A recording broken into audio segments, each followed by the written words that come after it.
Be ready. 10 seconds to go.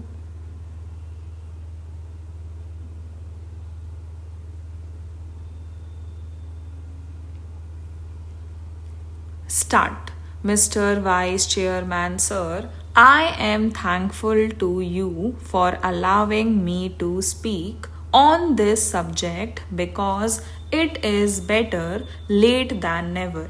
Of course, there are only a few points which I want to make here. Railway budget to me is another attack by the government on the general masses of the country when it has belied the hopes of these masses. Railway is the only means by which the general mass of people can travel at comparatively cheaper rates.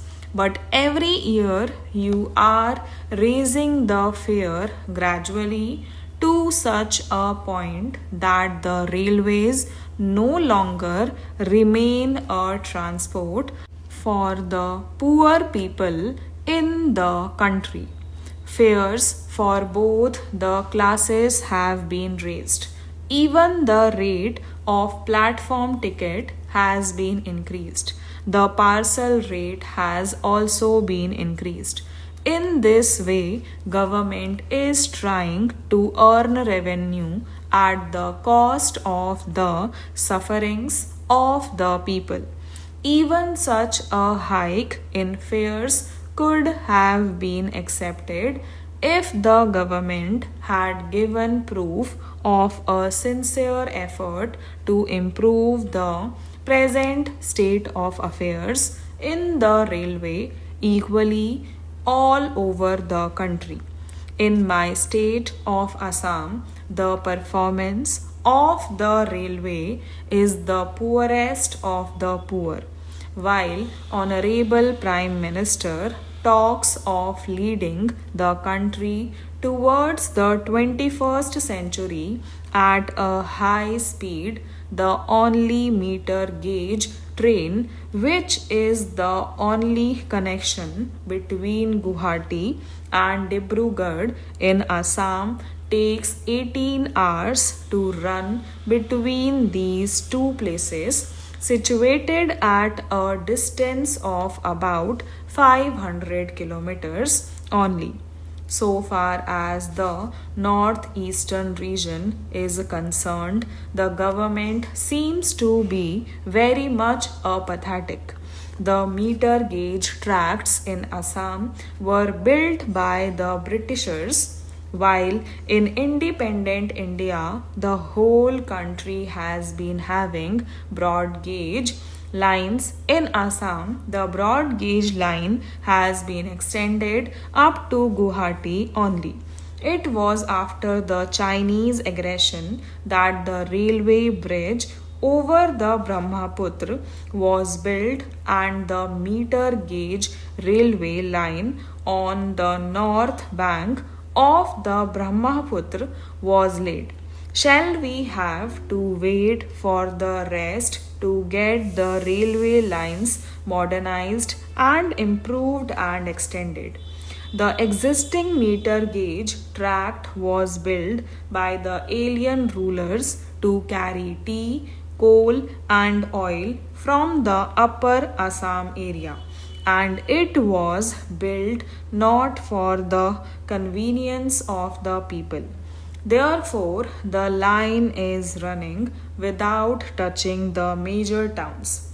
No new and improved railway tract has been built besides the earlier one built by the same alien rulers to connect the Barak Valley of the state.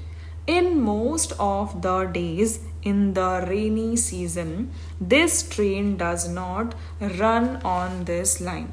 Whenever we demand improvement of the railways in Assam, the minister gives his prepared reply of dearth of funds. It is very much unfortunate. In 1971, the government assured us of establishing a railway division at Rangya. But now the government is trying to eat back its own words. Last year, when we met the railway minister, he replied that there was no proposal to start new division. But only in the case of Assam, this remark is applicable. The government has proposed new divisions in other states. I want to know why the government is taking such a stand in the case of Assam only. The demand for a bridge over the Brahmaputra has also been turned down on the plea of the constraints of funds. This bridge would connect the remote areas of Arunachal with the rest of the country and would help tremendously for the socio-economic development of the whole northeastern region. But the ministry is not paying heed to this necessity and demand.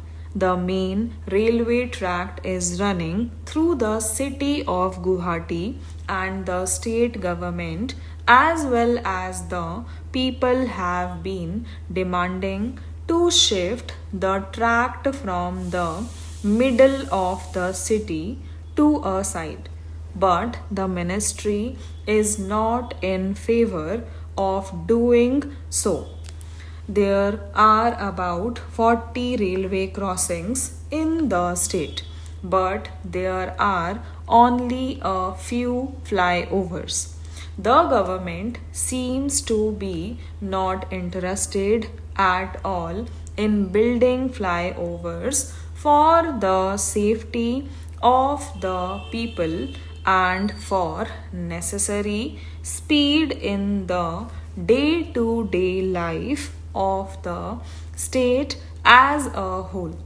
In Assam, the railway train runs at the speed of a snail. It has dirty coaches without cushions, without catering, even without water and light sometimes. The number of coaches is also insufficient in comparison to the number of passengers. All coaches seem to be worn out.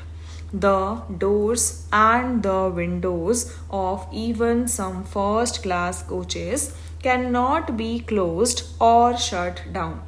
The number of cancer patients in Assam is an alarming one. But the train connection with Chennai and Mumbai, who are unemployed, where the cancer treatment can be had, is very poor, particularly for the unemployed. It is also notable that the local people of the northeastern region do not get employment in the railways. They are deprived of the avenues of employment in the railways. Stop